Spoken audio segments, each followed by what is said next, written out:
Our program will begin momentarily. Please begin taking your seats and silence your cell phones. Thank you.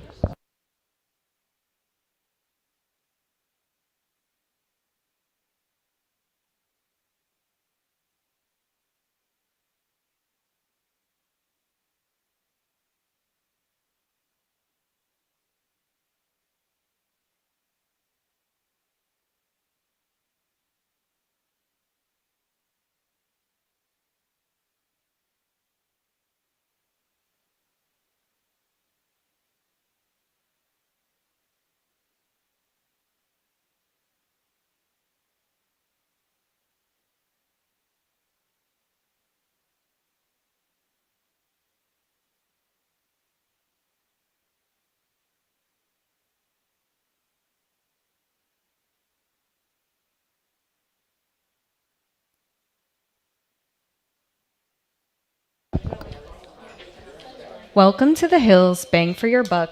Get the most from your 2026 Medicare drug benefits. Please welcome Bill Salmon, SVP of Editorial Content at The Hill.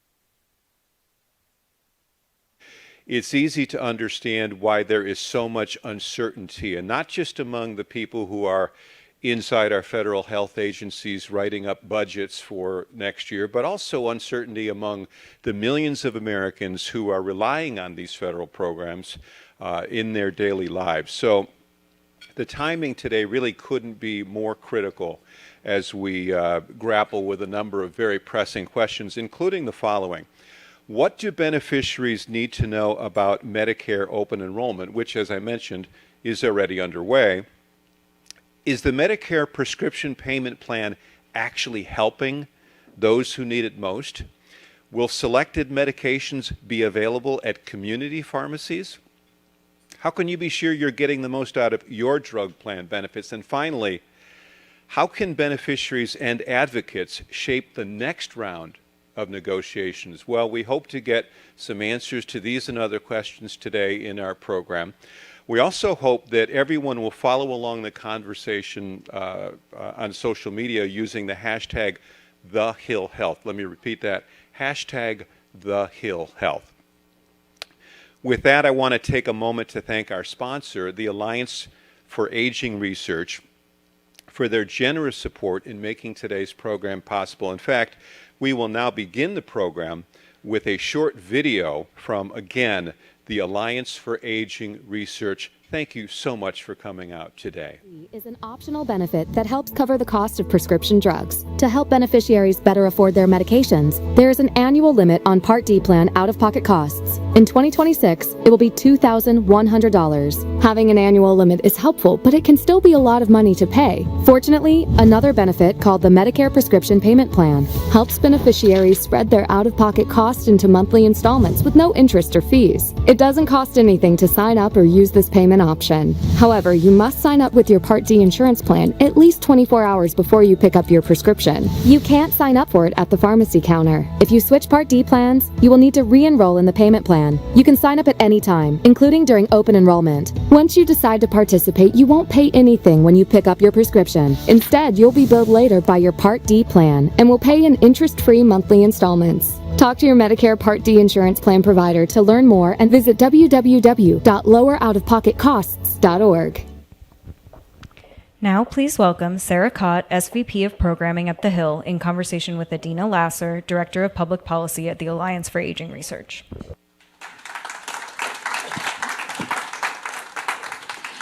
Good morning, Adina, and thank you for joining us today. Thank you so much for having me, and thank you to the Hill for partnering with us on this important event.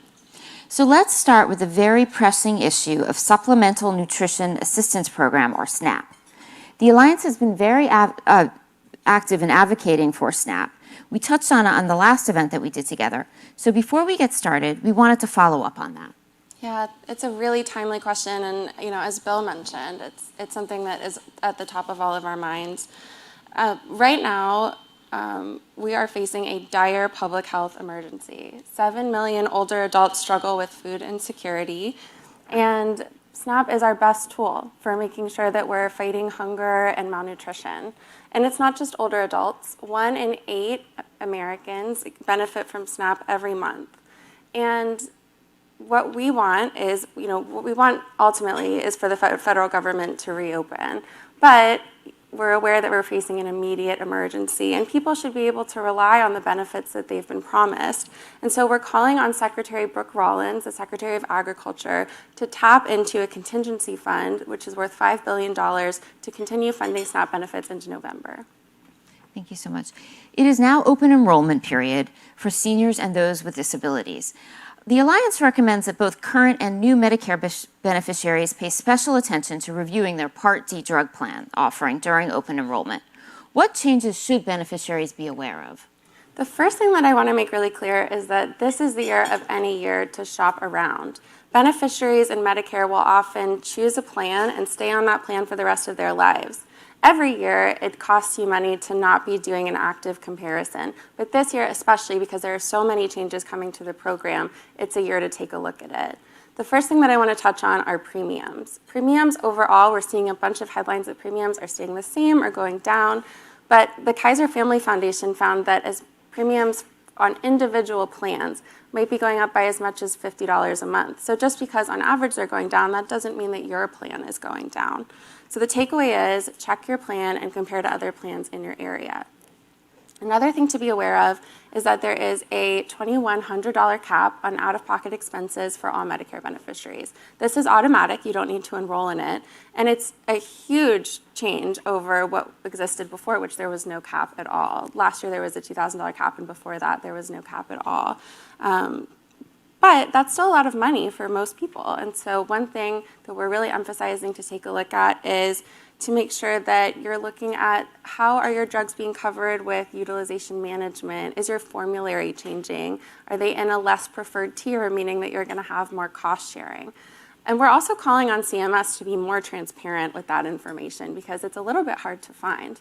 And so overall, the bottom line is even if you're happy with your current plan, it's worth comparing because small changes in your pharmacy network or your deductible can make a big difference to the cost that you pay. Thank you. So there's a lot of information and changes that people need to address. So where is a good source for reliable information? It's a great question. The first place that I want to point everyone is the state health insurance assistance programs. We're actually going to hear from a SHIP expert in Maryland later in the panel, but they are free, they are unbiased, they're run out of your local area aging agency, and they'll give you one-on-one advice about which plan is best for you. They're a really incredible resource, and they're in every state. The next is the Medicare.gov Plan Finder. You can go to Medicare.gov and compare how much does your drug cost at your pharmacy on all of the varying plans. And then, of course, there's trusted nonprofit partners like the Alliance for Aging Research. We have been doing a lot of work, like the video that you saw earlier, to get the word out about what, and of course this event, to get the word out about what changes are coming in 2026 and what we can do. And so we also have a number of partners that we work with, such as the National Health Council and MapRx and the PAN Foundation, who have incredible tools. And so we've compiled all of those resources at loweroutofpocketcosts.org, and I encourage everyone to check that out. All right, thank you. That's a great website for everyone here to remember. Can you tell us a little bit more about the Medicare Prescription Payment Plan and how that can help beneficiaries with cost? Yeah, so as the video showed, the Medicare Prescription Payment Plan allows beneficiaries, especially beneficiaries who have that higher deductible or who are meeting that $2,100 out-of-pocket limit early in the year, to spread out their costs over the course of the year in monthly installments that are interest-free. So it's a huge tool for helping to make sure that you're not seeing those costs right at the beginning of the year and having to face them. like the video said, it's important to make sure that you opt into it. You have to opt in. You can't just assume that you're on it. And you can't pick up your drugs at the pharmacy counter within 24 hours of enrolling. You have to wait that 24 hours. Thank you. This is all very great and good information. Yeah. So let's turn our attention to Medicare negotiated drug prices that will go into effect in 2026. There is great concern among independent and community pharmacies about the financial strain this new policy will cause. Could you talk about why community and independent pharmacies are raising the alarms and how this could impact beneficiaries and their access to essential medication? Yeah, so as you mentioned, this is the first year that Medicare can negotiate the cost of 10 prescription drugs. And independent pharmacies are raising the alarm because the way that these prices have been negotiated, essentially, they're not getting reimbursed as much as it costs to fill a prescription. And so they're saying, they're small businesses, they're independent, they're in the community. And this is a huge concern for older adults and for Medicare beneficiaries overall because your pharmacist is often the first-line provider that you see, and they're the person that you're asking questions to about your drugs. And so definitely something that we want to be aware of. The National Community Pharmacists Association found that as many as 93% of local and independent pharmacies might not cover at least one of the 10 negotiated drugs. So a huge concern. Another reason to check and make sure that your drug is being covered at your pharmacy, and we're calling on CMS to fix this issue. Adina, thank you so much for this very informative conversation. Thank you for having me, and thank you to The Hill, and just another reminder for loweroutofpocketcosts.org. Thank you, guys.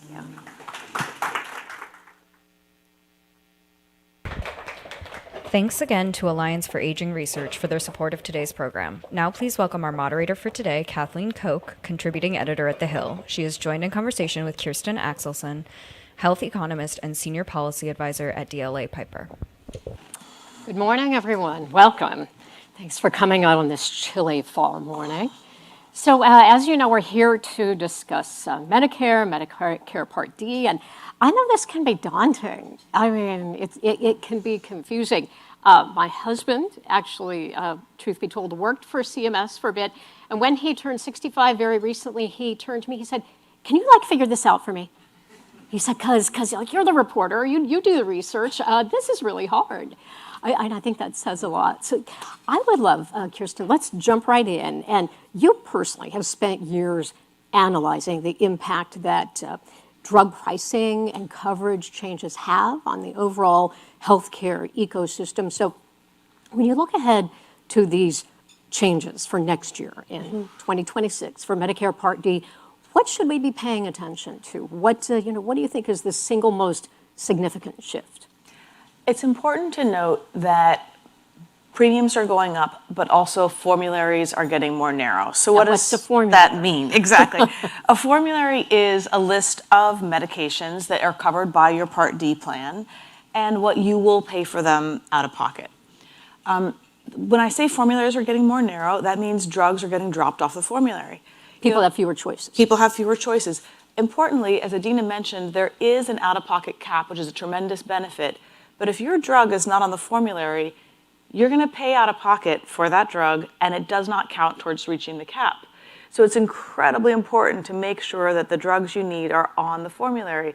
Because you might say, oh, well, that drug costs $10,000, but I'll pay $2,100 and I'll be done. But if it's not on the formulary, you will pay forever that amount, or go seek patient assistance, of which there are patient assistance programs available, but you could end up in a financial pickle if your drug is not covered on the formulary. The other thing to note, as we've been watching, and including going into 2026, plans have been dropping out. This is not unexpected at all. The subsidy for higher cost beneficiaries, meaning the amount of money the government was giving to cover the expenses of higher cost people in Medicare, was reduced dramatically. At the same time, there's pressure to keep premiums low because that's what people look for. So the only way you can really get less funding from the government and keep premiums low is to reduce what you're offering. So you really need to be careful if your plan is no longer available. And in our research, we've noted in particular in rural areas, there's less access. There has been before. By access, I mean fewer choices of plans. So when you're choosing the next plan, really note carefully, are the drugs on formulary? Also note, are there co-pays or co-insurance?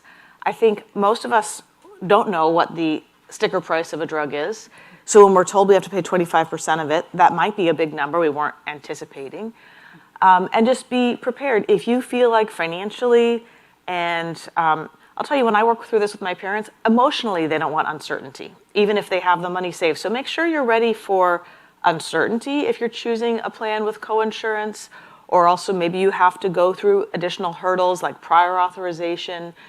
And then also just really be prepared. If your drug is not on the formulary, that could be a significant out-of-pocket expense for you, and you want to do your best to find one where your drugs are covered. Even if you have to pay a higher premium, which I know is what most people look for, but do the calculation, is it better off for me to pay a bit higher premium if the medications that I need, which are typically more expensive than the monthly premium, are covered? I know when we were discussing this prior to the event today, you were saying that seniors really need to think about what prescriptions they may need to take in the future. How do you do that when you don't even, you're healthy now and you don't know what might happen to you 10 years down the road? It's really difficult, and there are not good indicators for this. In fact, I'm releasing research today where we surveyed people with cardiovascular disease. We did this in conjunction with 2 patient groups, and found that some of the measures people would like to know are what % of all FDA-approved drugs are on this formulary. And then we compared it to what's available in the quality measures that people see, the star ratings. So am I get a 3-star plan, a 4-star plan? The stars have been declining over time, unfortunately. But unlike if you go on Amazon or make other purchases where you might be able to read other people's experience, that's not available through Medicare. And so, part of what we would recommend is there should be measures that say this percentage of all FDA-approved drugs for this condition are covered. Because chances are, as we get older, all of us are going to get cancer or a neurological condition. And if you have that happen mid-year and you're in a plan, you're not going to have the coverage. So unfortunately, isn't there a rule, though, that there are certain drugs, in certain classes that they have to cover, right? There's a list, correct? There are 6... in certain categories. Yes, absolutely. There are 6 protected classes where the plans do have to cover all or substantially all of the drugs. However, coverage does not mean it's easy for you to get. Coverage can mean there's co-insurance. Coverage can mean there's a prior authorization. Coverage can mean you have to try another drug and fail on it before you get the drug you want. And if you have the step therapy. The step therapy. If you have a painful condition like rheumatoid arthritis, that means more pain potentially. If you have cancer, that means you may not be getting the drug your doctor wants for you the first go. So just because something is covered doesn't mean it's going to be easy for you to get. So again, I would say do your best to look at the step edit and prior authorization criteria and then decide, is it worth it for me to go in the less premium plan if maybe there is one that doesn't have the same amount of hurdles available that might have higher premiums? And also just make that decision for yourself. Are you the kind of person who is willing and able to fight for what you need, or would you rather pay a little bit more if you can find a plan that doesn't have the same degree of restrictions? Some of these impacts that you're describing, you saw this coming 2 years ago. Yeah, and it was for those at home who may not know, it was the Inflation Reduction Act that when that was passed, that mandated this cap on the drug expenditures or out-of-pocket costs to $2,000, then it will gradually creep up. So what are you finding in your recent analysis? Yeah, and I wish I could say I was really prescient or a genius, but I think a number of us saw this coming. Again, it's the combination of the subsidy for high-cost beneficiaries came down very quickly. There's an out-of-pocket cap, which is a great thing, but it's not coupled with enhanced requirements to keep costly drugs on the formulary. So if you're saying people are going to spend less, the government's going to give the plans less, well, a few things are going to happen. Either plans are going to drop out because they decide it's no longer financially viable to provide the benefit. Because remember, there's 2 types of drug plans. There's one type that is drugs only, and for those Part D, traditional Part D. Yeah, the part that they called PDPs. For those plans, the dramatic decline in subsidy, they don't have a lot of room left to remain profitable, and they were already declining. There were already plans dropping out. So we are seeing more plans drop out. we are seeing, and this is something I track with a group of analysts that I work with at DLA Piper. We issue reports where we have seen the formularies are getting narrower. We looked at the drugs that were the most commonly dropped off of the formulary. Half of them were for an orphan disease. And so the Orphan Drug Act doesn't protect them? No, it does not require them to be on the formulary. So just as you predicted, there are people who are having fewer choices of plans and fewer medications to choose from as well. Yes, and in fact, diabetes medication, which is the medication type most commonly selected for the Medicare price negotiation program, the copays have gone up by $11 to $14 per month on average. So what is happening is, again, what we would predict, the government is going to set the price of these drugs and people won't get any savings. The savings will likely accrue to the federal government. Is all of the latest information out now about the list of drugs that will be covered by the various plans, the list of formularies? I know when we spoke, because of the shutdown, they hadn't been released. Is that out yet? The formulary data is not out yet. Still not. So how are people going to make their decisions this year? Don't they need to know what's going to be covered? I mean, that's what we're saying. When you pick a plan, make sure it covers your medication. How do we know that? It's tough. It is tough for beneficiaries, and I think and it's tough for those of us who want to analyze the effects and be able to kind of call out as a warning system, like this is you should be aware. Look at your copays; they're going up. I think the formulary data will be released soon. Is anticipated to be released soon. And so that will be a resource available for people to choose. I think speaking of drugs, I think a lot of seniors might wonder, well, if 40% of seniors have weight issues, then why aren't these weight loss drugs that could make us so healthy and save our lives, why aren't they covered? These are the GLP-1 inhibitors. Well, in fact, and there's other drugs for weight loss. There's no coverage for drugs that are for weight loss. And in addition to the GLP-1s, I think there's 7 FDA-approved drugs for weight loss. That was something that was written into the Medicare Part D statute when it was designed over 20 years ago. And including smoking cessation drugs were originally not covered. These were seen as lifestyle choices. We've learned, I think, a lot more about addiction, about obesity since then. And in fact, the exclusion from smoking cessation drugs being covered was removed because we've learned more about the science of addiction. And also there's good treatments available. Unfortunately, with drugs for obesity, even though we know infinitely more about obesity and we know that it is a disease and that just telling people to stop eating or exercising is not effective for the vast majority of them, these drugs still aren't covered. And if they're covered, there will be a short-term cost impact. But we also know that when people lose weight, they cost less and they're healthier. So it's a short-term cost impact that's an investment in future savings and, frankly, the next generation. Not only is obesity costing people in terms of their direct health care, it costs hospitals in terms of staff and injuries.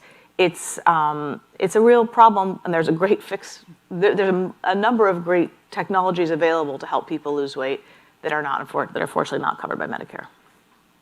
So this is the first year that the negotiated drug prices actually go into effect in Medicare. It was 10 drugs that they negotiated. So will Medicare recipients, will the beneficiaries benefit from that? Will they see drug costs come down? It depends. People who have copays, for example, we are seeing those copays, and a copay, remember, is a fixed amount of, your plan says every month you're going to pay $60.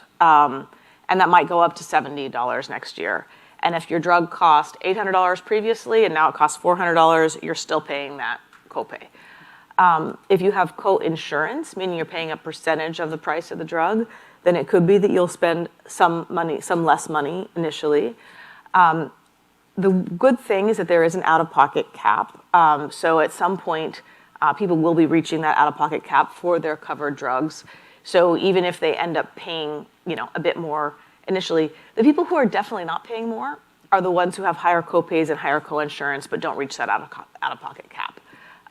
And so it's not the case that these benefits will flow necessarily to the beneficiaries. So looking at what was intended by the Inflation Reduction Act and then what's actually happening, do you think we need to have more intervention by policymakers on the federal level, and I don't know if the state level can do anything to help? Yeah, I mean, yes, I think something needs to be done about the formulary review process. It's not sufficient to just say a drug is, a certain number of drugs are covered per class. We now know, and there's more research every day, that not everybody is treated by the same drug as effectively as the next person. And just because there's one FDA-approved drug or two FDA-approved drugs in a class covering, think about mental health. Think about how unbelievably hard it is to treat depression. We're learning more about how unbelievably hard it is to treat immunological diseases and pain. There needs to be multiple choices available. So whether it's CMS reviewing the formularies or, as I mentioned, some sort of a quality measure that could say, this plan has X% of all drugs covered in these therapeutic categories. So you have a sense of, is this a plan with broad coverage or narrow coverage? Is this a plan with a lot of prior authorizations or fewer prior authorizations? People can only really go and look up their own drug. There's nothing that kind of gives you an indication of, if I get stuck, if I get sick, what's going to happen when I go to get treated. And as we age, we're all going to get sick. We're all going to get more stuff. It's, or hopefully many of us won't, but it is sort of the trend of what happens, right? And so, yeah, I would like to see more oversight by CMS of the formularies and also better measures that let people know what's available to them in their plan. So if you could pick one reform idea that you could put into effect tomorrow that would make things better, what would that one be? That's a great question.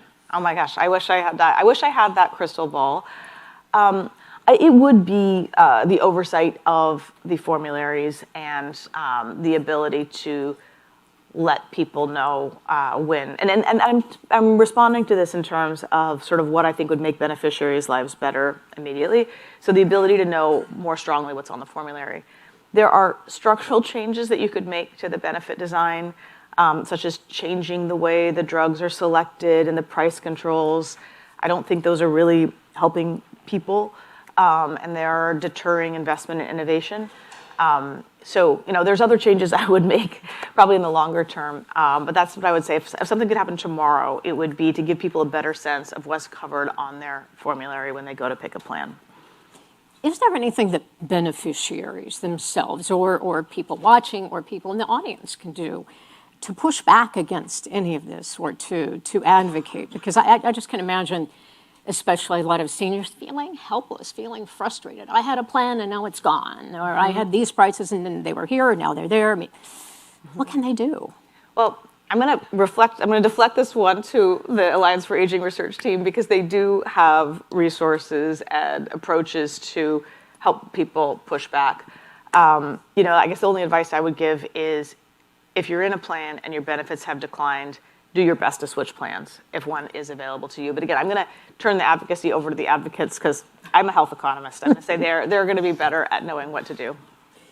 You've written a lot about the need, obviously, for innovation, for access, and that mandates may not be the answer. So can you elaborate your thoughts on that?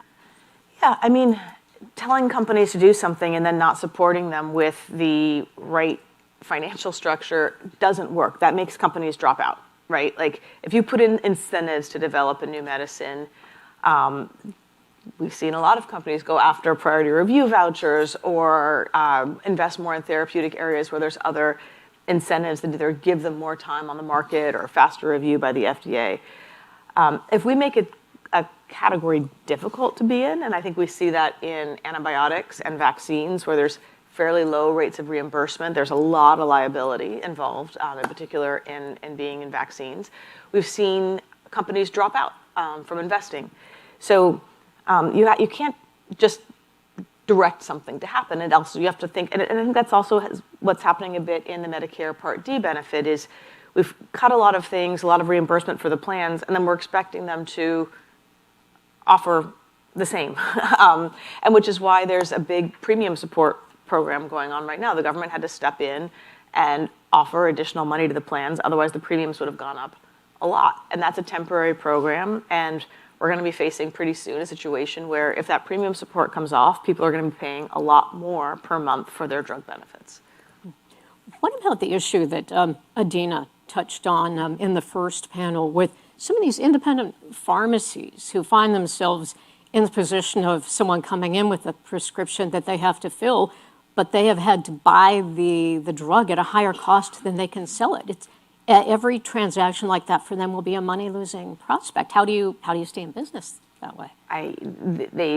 Something needs to be figured out, because also think about this, especially these first 10 drugs and even going forward, they're choosing among the costliest drugs to the government. A drug can be costly to the government in two ways. It can have a high price tag, or a lot of people can take it. And in this first 10 drugs, a lot of people are taking them. And so you're going to have people going for their anticoagulants, for their diabetes medications, chronic disease medicines that you're not supposed to skip, and the pharmacy can't go underwater. It's not like pharmacy margins are enormous, right? Like they're pharmacies. They're struggling already. We're seeing pharmacies closing all the time. So we can expect that these drugs are going to be stocked. No business owner would do this, right?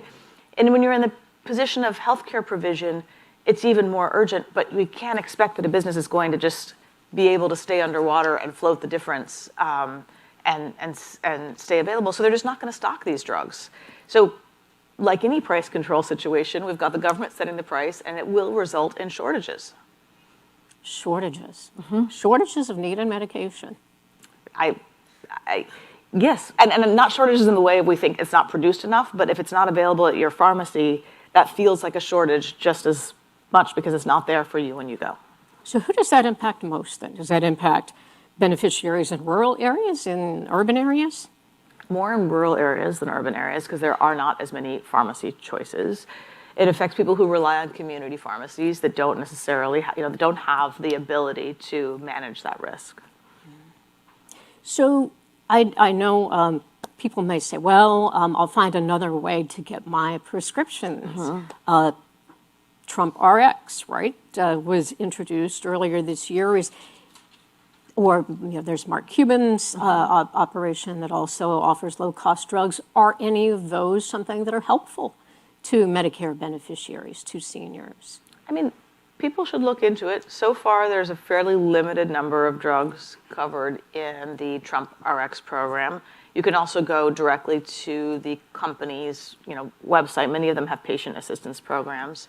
Similarly, with the, with the tools, other types of tools, and also make sure that it really is a better deal for you. I think if you look at what the copays are or what the patient assistance amount might be directly from the drug company, you may find that you could pay less doing that than you might through Trump RX or another. So just shop around, but remember that's time-consuming and hard. So if you can find coverage through a Medicare Part D plan, that is going to be the most time-efficient path to getting your drug. Right, and obviously you want to hit your cap. Yes. Right. Yes. And, because then everything's covered after that. Absolutely, and that's another good point. If you're going to patient assistance or you're going to pay out of pocket directly, that is not helping you reach that cap. So when we look down the road to the future, what's around the corner that people need to be thinking about in the way of policy changes, maybe not for 2026, 2027, 2028? Can you look around the corner for us? Crystal ball? I'll do my best. Okay. I'll do my best. So, another 15 drugs were selected for the price setting. It's getting more into the oncology arena. And so we'll know the prices for those drugs that were set by the government shortly. The next tranche of drugs that are going to be selected are going to be both physician-administered drugs as well as pharmacy drugs. When the government sets the price of those, it's going to affect what physicians get paid to use those drugs. And similar to the pharmacies, if physician pay goes way down, you may find either physicians not willing to administer those drugs or practices not being able to sustain themselves financially. Perhaps more of them get acquired through private equity and other arrangements, so you may see some impact on the physicians that are available. And then, we're also starting to see already changes in investments, whether early stage investments. When I talk to investors, they have a decent grasp of the Inflation Reduction Act. And what I hear is there's so many uncertainties in drug development. There's so many ways this can fail. Why would I also be pursuing a drug that has a big Medicare population and might have a price control? Like, why would I add that other element of failure when there's so many other promising areas of science to prosecute? So I would be watching for the impact of this on investment in drug development and on investment in post-market study, which is the kinds of things you do after a drug is approved. You study it maybe in frail elderly, you would study it in children or other comorbidities that are typically not included in the regular clinical trial. So that's what I'd be watching for, is are we going to see differences in the quantity of clinical trials that are initiated for new or post-market medicines? I want to jump back to what you were mentioning about physicians. So you said there could be a reduction in these drugs that doctors administer in their offices. They may not want to. So what are we talking about? Who does that then affect? Those drugs are physician-administered drugs, tend to be for cancer, for immunological conditions. And I don't want to get too policy wonkish, but the way physicians are reimbursed right now is they buy the drug and they get reimbursed the drug's price plus a bit. And that amount of money that they keep is part of what sustains their practice, right? That's part of what pays for administering the drug, the nurses, the staff time. These are expensive. These are expensive. And so if you're dropping the price of the drug by 50%, that physician's pay just got dropped by 50% for administering that drug.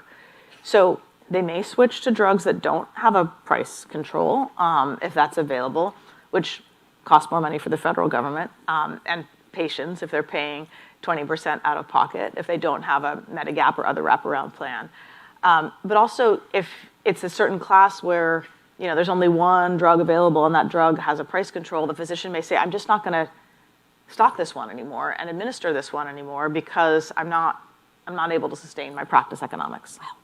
So patients would just have to shop, go from doctor to find someone who would administer it. And people with serious conditions who already have to go to the doctor to get infusions. Yeah. And then you mentioned drugs that are being dropped from the formularies are most likely, or what you're seeing, is that they're frequently these orphan drugs. So what's happening now to that community? What are their options?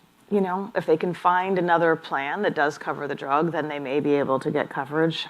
If you can't, then it's going to patient assistance or trying to get help through a foundation.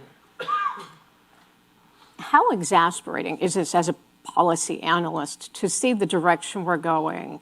I guess, did lawmakers not get this when they passed the Inflation Reduction Act? I don't know what they got or didn't get. The Inflation Reduction Act reads very emotionally to me. It has a lot of things in it, the government setting the price, the differences on the biologics and the small molecules. It doesn't hold together from any kind of economic perspective or improve healthcare delivery. I mean, even just the fact that they're targeting drugs in Medicare, many of whom are already deeply discounted. The prices the government's getting is already what the market was getting. Says to me it's more of an emotional than a rational decision. And also just going after the drugs in isolation from the hospital payments or the physician payments is not a way to save money. Either you're going to reduce the drug spend and end up with more medical spend, or it's just, even if you are successful in reducing the drug spend, it's not going to save the Medicare program. So it doesn't read to me like it was done thoughtfully. It feels like it was done punitively.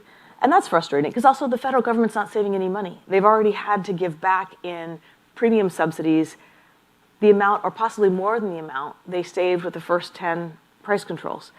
And then people are spending more. So it's not even saving money. So when you talk about the need, though, for a fix, what are the odds in this Congress? Oh, gosh. I'm not going to predict anything about this Congress. To make the system work. Yeah, I'm not going to predict anything about this Congress. I am going to say I think a lot of seniors are going to be unhappy when they see their choices. And let's be hopeful that's motivating. And they will call their congressmen and women? I would think so. Or call the Alliance for Senators? Aging Research and find out what to do. But yeah, I think this is going to drive a lot of discontent. Like, wait a second, the government's setting the price. I was supposed to get all these savings.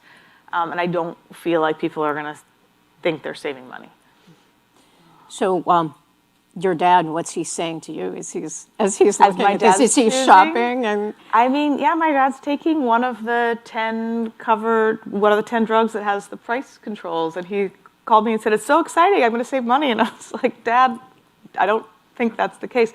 So, and I know many of us help our parents choose plans. Older people really want financial predictability. In my experience, my dad wants financial predictability, and it's not coming to him, and I think that's very frustrating. so do you leave the stage today optimistic, pessimistic, hopeful? What would you say? Hopeful, let's say. Let's say hopeful. I am hopeful that people will engage, reach out to their members of Congress, complain to their plans, and ask for better coverage, but also ask for better indicators of what's really covered in their plan, so that they can have a hope of making different choices. But I do want to say, if you're in a rural area and there's 2 standalone drug plans available, there might not be better choices. And that's, again, the concern I have with all the plans dropping out, is the way the drug benefit was designed is, it's okay if you want to go with a cheap plan and narrow coverage, and that's your preference, but then there's also this other plan that has better coverage, it's a little bit more expensive. When you start losing that variation, then you start losing the ability to pay for what you need, which I think people are willing to do if they have that option. Kirsten Axelson, with Senior Policy Advisor with DLA Piper. Thank you so much for your insights. Thank really you. Excellent. Thank you very much. Thank you. Thank you. Now joining Kathleen, please welcome our panel of Medicare experts. Julia Schreiber, Program Director at the Maryland Department of Aging and Administrator of the Maryland State Health Insurance Assistance Program. John Bloom, non-resident senior scholar at the USC Schaefer Institute and former Principal Deputy Administrator and COO at CMS. Christy Martin, Director of Healthcare at Camber Collective, a mission-driven consulting firm, and former Senior Advisor and Chief of Staff at CMS, and Dr. Philip Duncan, an Associate Professor at Virginia Commonwealth University School of Medicine and member of the Association of Black Cardiologists. Welcome all. So, good morning, everyone. Thank you for joining us. I'm going to start by going down the line. I'd like to know what each of you, so we're looking at Medicare Open Enrollment during this period, and the changes that are hitting us in 2026. What stands out the most to you, and how is 2026 different from previous years? I'll start with you, Chrissy. So I'm from the State Health Insurance Assistance Program, and we offer free, unbiased counseling to Medicare beneficiaries, their loved ones, and caregivers. I'm actually going to touch on a change for 2026 that's a little bit unique. For those that are considering Medicare Advantage plans that also provide prescription drug coverage, when searching on the Medicare Plan Finder, it now has provider directories. So beneficiaries will be able to search based on the providers that they actually see.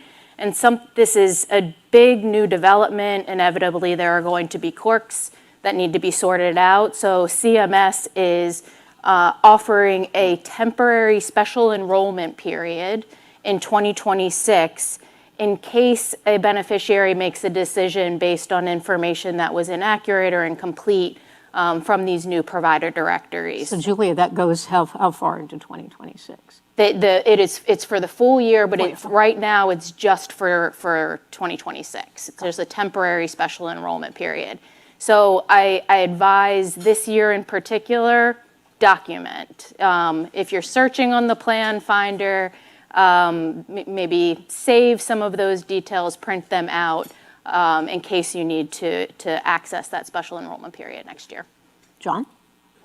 I think in some respects, this year is not dissimilar from other years, thinking about the Medicare program. The Medicare program has had choices as part of its kind of overall structure going back into the 1980s.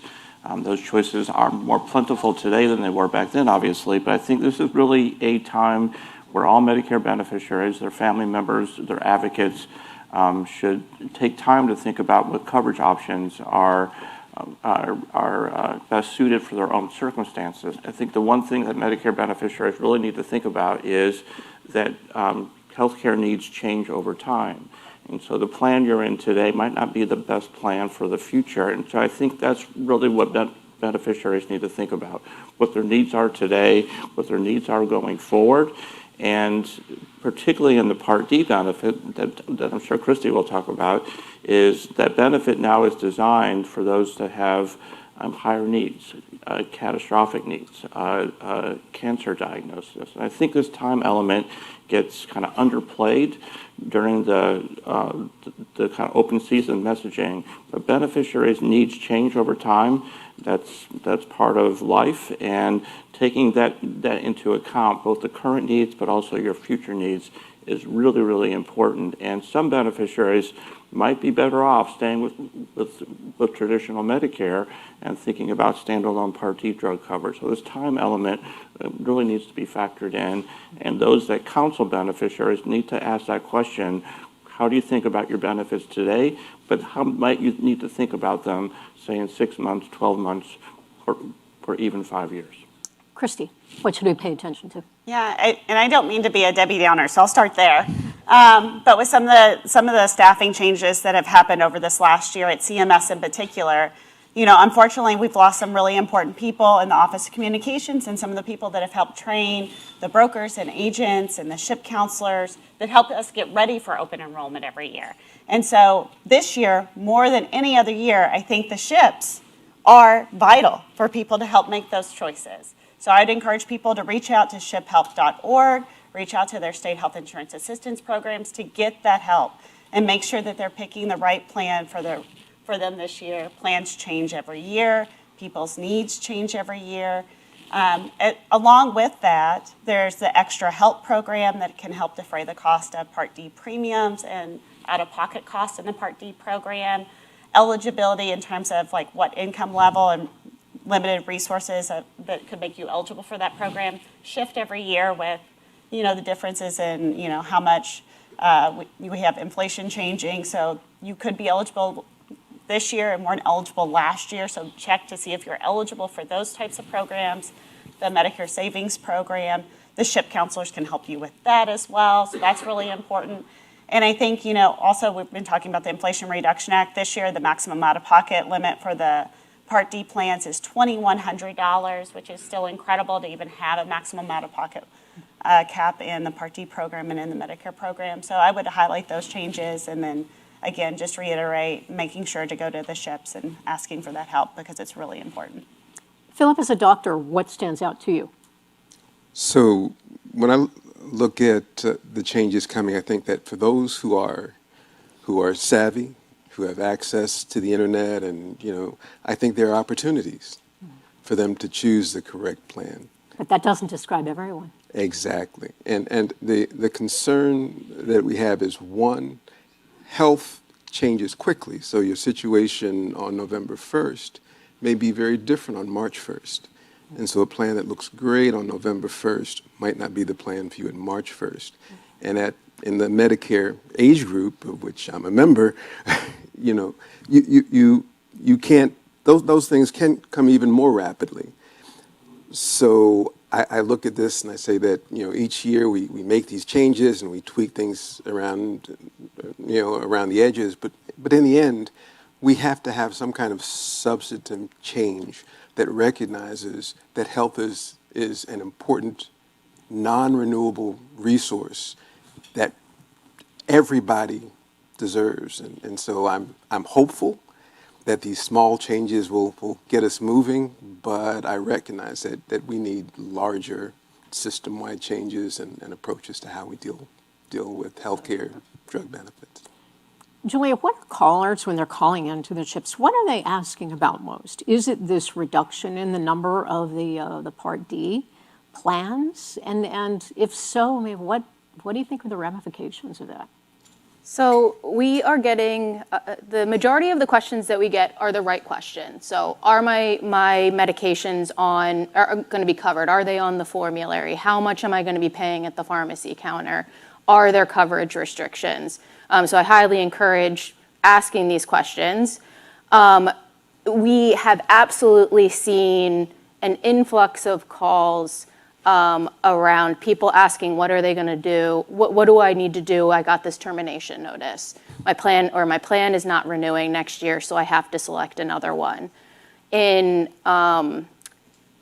As SHIP counselors, we do our best to find an alternative, but I will say that in Maryland, and I believe this is a trend across the nation, and I'm hearing from my peers in other states as well, we have gone from 10 Part D, last year we had 14 Part D plans, and in 2026 we'll have 10 Part D plans.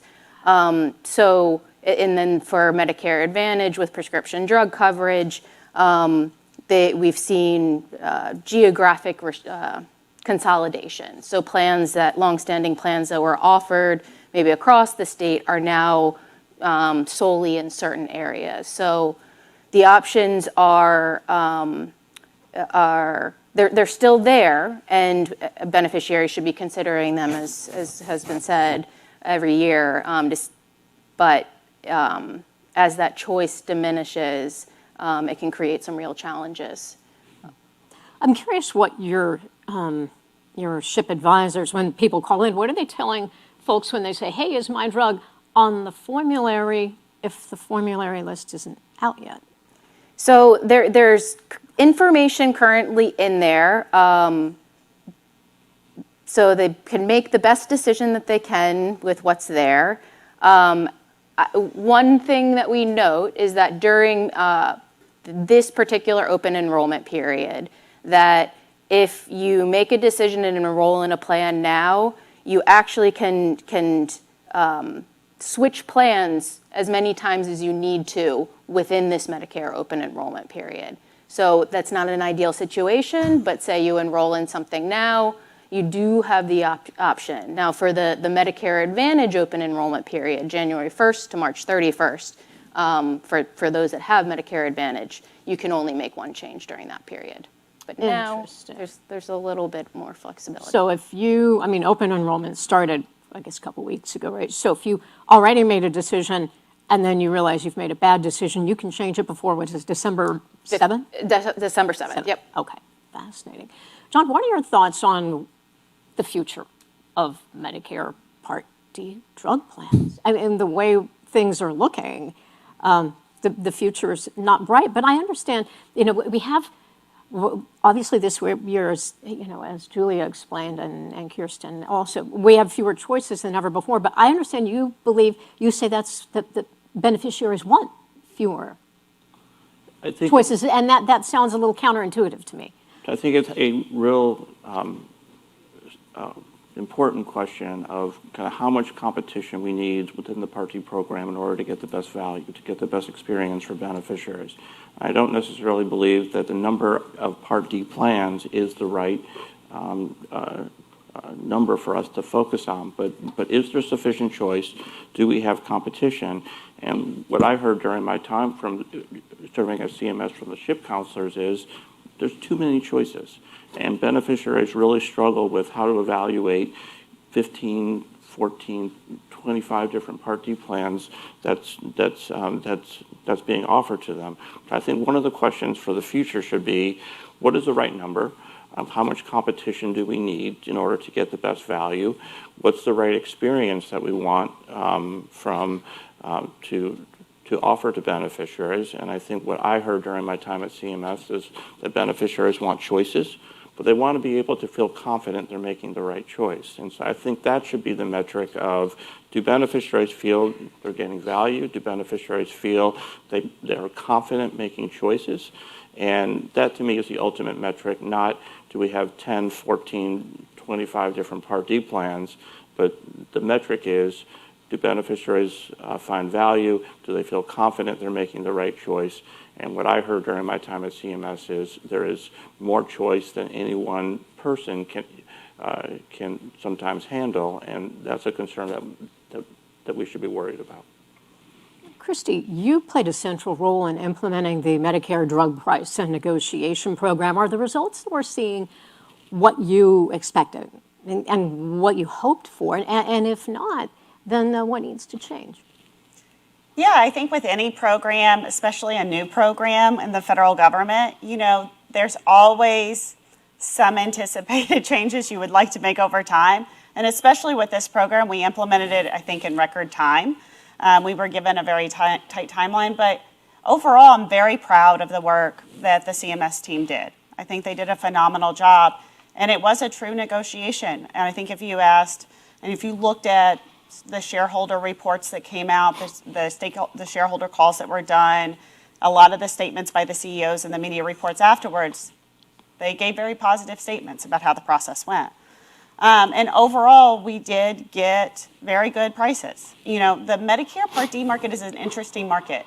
The prices that the Medicare Part D market had before were not the same as the commercial market because of some of the financial incentives that were in the Part D market.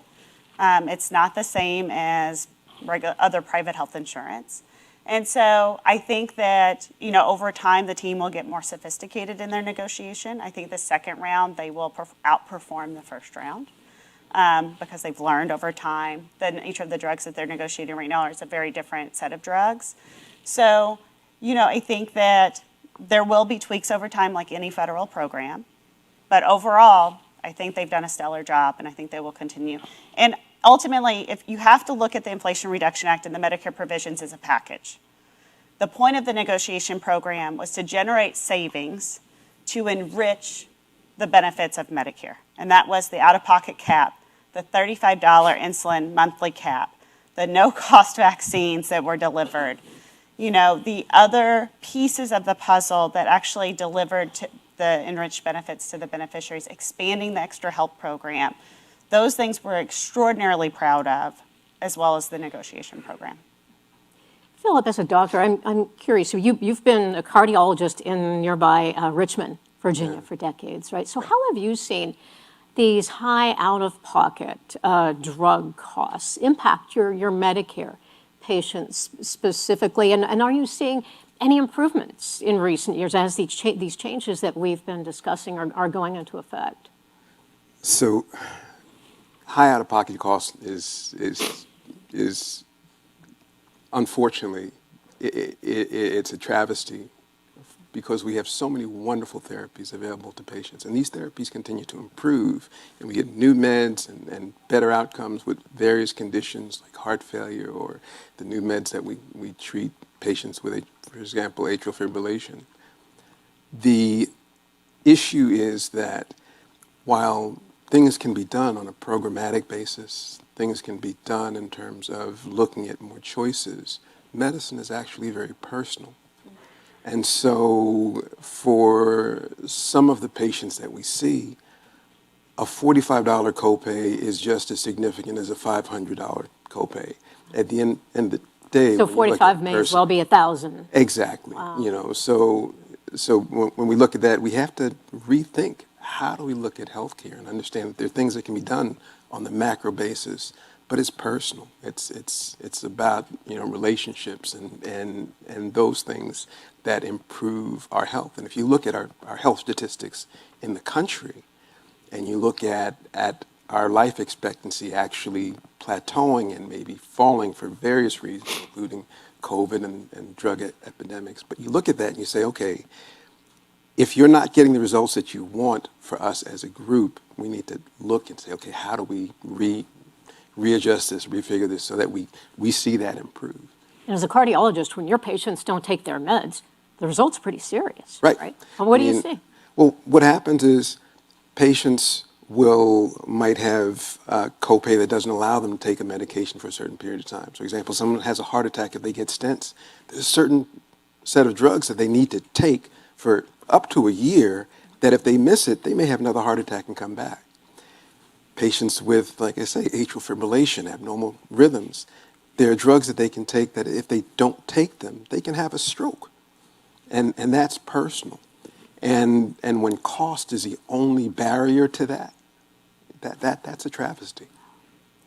Julie, when people are calling in to the ship lines, what are the biggest challenges that your team members are facing in helping them? I would say, generally speaking, it is it's complexity and misinformation. So making these decisions each year are not simple. You got formularies and tiering and coverage phases, and these are all technical things that you need to have a strong grasp of in order to make an informed decision. So one of the challenges is putting this information about health insurance into plain language so that beneficiaries are empowered to make the decisions themselves. The other is, we are all, and beneficiaries in particular, are bombarded with marketing and selling of certain plans, and which often highlight exciting benefits. So a benefit card or a gym membership, but they don't necessarily speak to the trade-offs. So working closely with beneficiary to understand what their needs are and really paint the full picture for them so that they can see where their priorities are and make a decision based on the full picture of information. John, I was wondering, how can CMS better anticipate and respond to some of these unintended consequences that we're seeing,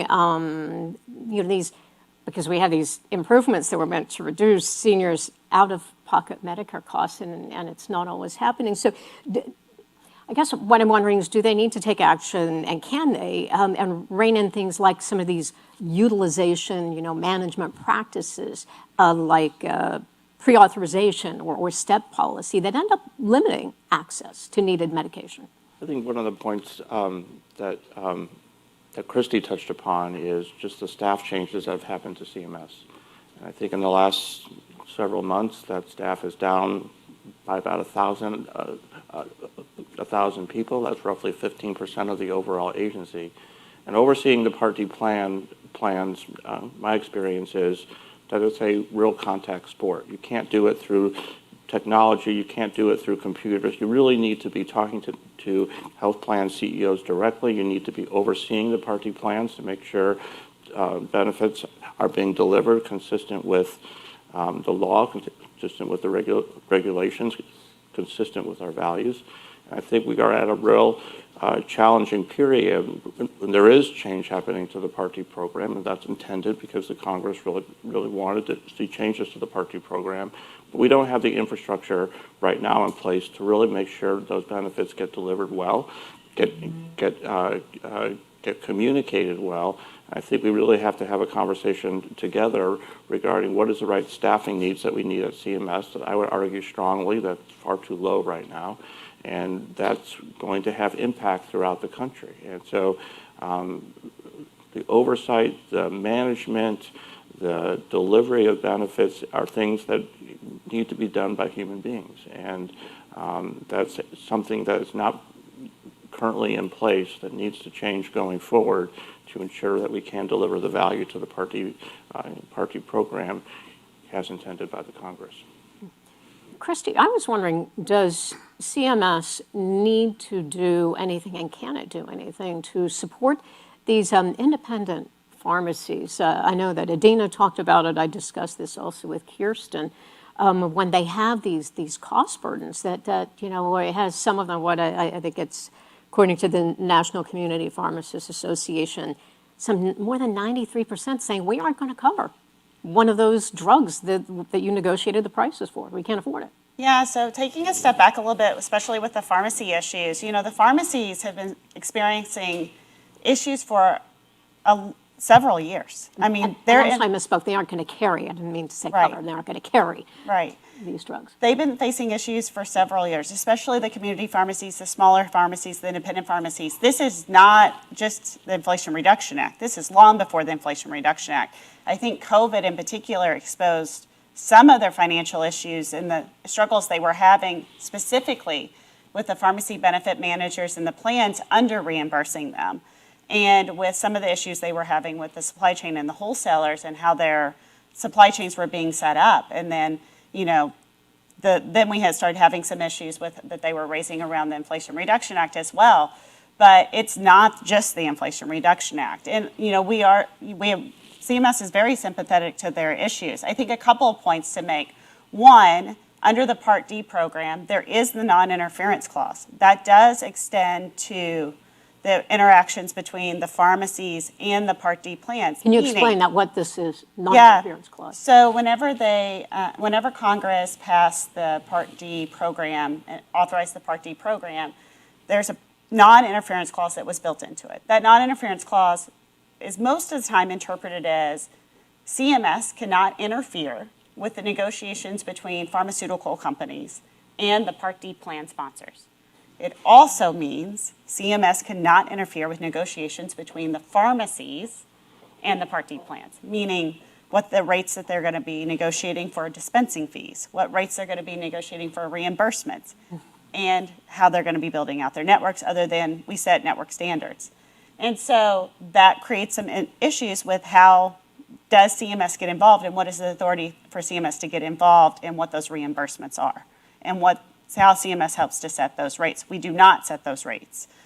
And so that's always been an ongoing issue. And so then when it came time for the Inflation Reduction Act and when we negotiated the maximum fair prices or the negotiated prices on the 10 drugs, we started working on a process for how does that flow through the supply chain ultimately to the pharmacies. And we set up a process so that we could help the pharmacies make sure that they were made whole in the end, to help to facilitate that process. And, ultimately, in theory, the operations will work. It hasn't started yet. It starts January 1st. And I think we'll see how it works out. But one of the issues that I want to also raise is that, and I think the doctor, acknowledged this pretty well, it's not just about these 10 drugs. Most Medicare beneficiaries are not just on one drug. Most take 4 or more prescriptions because they usually have very complicated or complex health issues. They just don't have one diagnosis. They usually have more than one. And sometimes they have pretty complicated health needs that they're trying to address. So if a pharmacy doesn't carry one drug, they also may lose a customer that is also picking up 4, 5, 6, 7 prescriptions from them.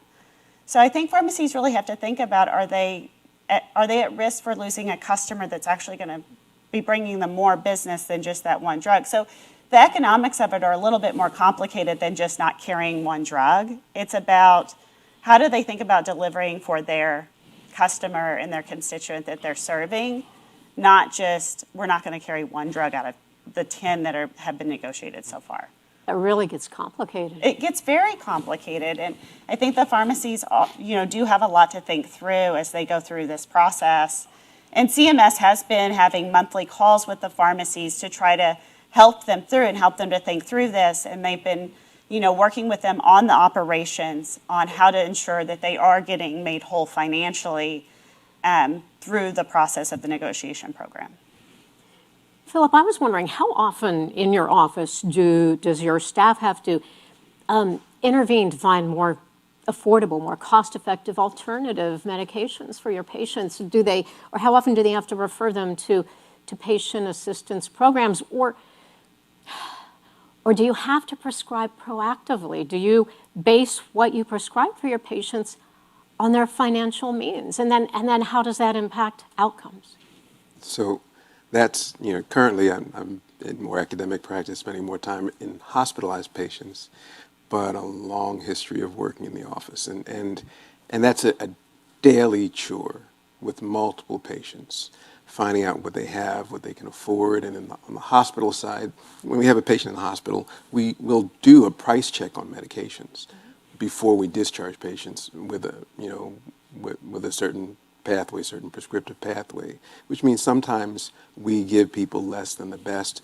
Sometimes we cannot afford to, or the patient cannot afford to take on those medications that would be in their best interest.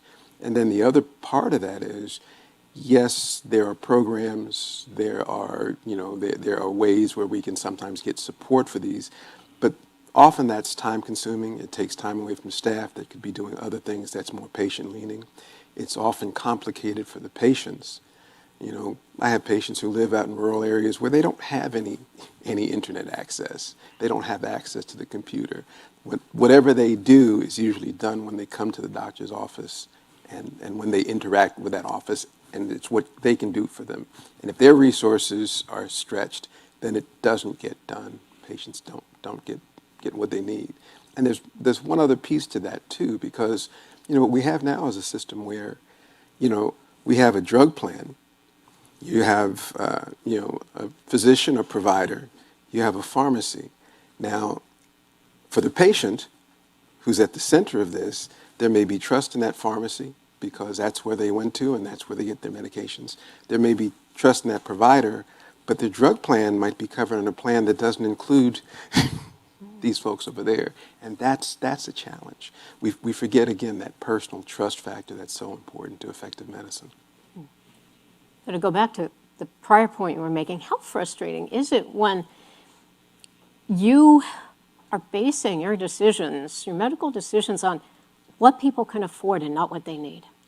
It's extremely frustrating, particularly when you have a patient who may have done well on a particular regimen for a period of time, and they have done well, and then you have to say, January 1, we've got to switch this, or we're going to take you off this and see what happens.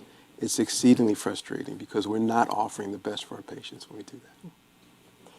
Julia, what strategies are SHIPs following to help them, to help the people who most need help when it comes to beneficiaries, specifically those who are lower income or in areas where it's just tougher to find the services that they need of all sorts? So I would say, broadly speaking, one of the benefits of SHIP is, at least in Maryland, is that services are delivered locally. So really meeting people where they are, offering counseling sessions in senior centers, in retirement communities, in libraries. The other thing that I would say is, one, there's significant under-enrollment in extra help, so the Part D low-income subsidy and the Medicare Savings Program. So many people that are eligible but are not enrolled. So really trying to raise awareness for that especially during open enrollment. We screen everybody that we see to see if they are eligible for those, even if they don't ask about it. And then also helping people get creative. So when we talk about what options, considering options, we're talking about plans and what choices we have there. But also there's additional programs like prescription drug assistance, we have the Senior Prescription Drug Assistance Program. So for those that don't qualify for extra help, we have some pharmacies. We have a new nonprofit pharmacy that redistributes surplus medications called Good Pill. They're only certified in Maryland, but it's $2 for a 30-day prescription. So there's some, that's unique to Maryland, but trying to connect people with some of these other programs that exist to help them afford their medications. John, you've written extensively about your vision for rebuilding CMS, the Center for Medicare and Medicaid Services. So what structural reforms do you think that CMS needs to make to ensure, that these changes that we're discussing today, that they better serve all beneficiaries? I think one of the trends for all three programs that CMS oversees, Medicare, Medicaid, but also private insurance, those programs have been structured by Congress, by law, to really offer choices. And some beneficiaries, whether you're part of the Medicare program, you're part of the Medicaid program more and more, whether you're getting your coverage through the exchanges, you're going to have to think about which plan is best suited for you. I think the skill set for the future for CMS will be more and more to help beneficiaries make those choices, oversee competition to ensure that it's rigorous. Think about mechanisms like risk adjustment and quality ratings that really build strong incentives for better beneficiary value. I think particularly in the Medicare program that it was built and it was staffed to run the traditional Medicare programs, setting fee schedules and setting all the payment levels that are part of traditional Medicare. That's still important, but I think we have chosen as a country, we can debate whether it's good or bad, but it is a choice that we have made to deliver more of our CMS-run benefits, Medicare, Medicaid, and private insurance, through competing private plans. And that is a skill set that we're going to have to continue to develop. We're going to have to continue to staff for that oversight, making sure the payment is right, making sure the value is good, making sure we have strong incentives towards caring for the sick, but also to provide best-in-class customer value. And that's a skill set that CMS has today that will need even more going forward. Christy, what cautionary lessons for the future can we draw from the healthcare industry's response to these changes to Medicare for 2026? So I think a couple of things. I think that, we're seeing a lot of things this year in response to, there's a lot of short-term thinking. I think a lot of knee-jerk reactions to some of the issues that are going on.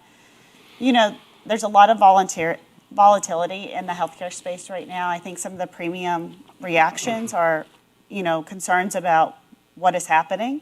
And so they're worried about things are going to change. And so they're increasing premiums, thinking things are going to change, and they're not sure what's going to happen. So they're reacting to that because they're not sure.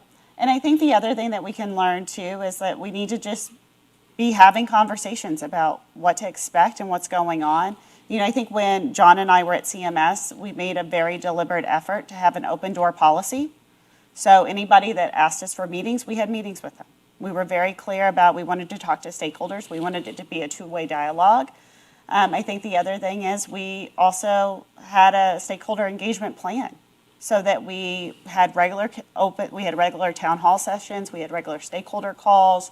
We provided opportunities to make sure we were telling people, here's where we're going, here's what we're doing. I think every center had a strategic vision that they put out there very early. I know my boss, Dr. Meena Seshamani, had hers out there within 3 months after I came on board in October of 2021.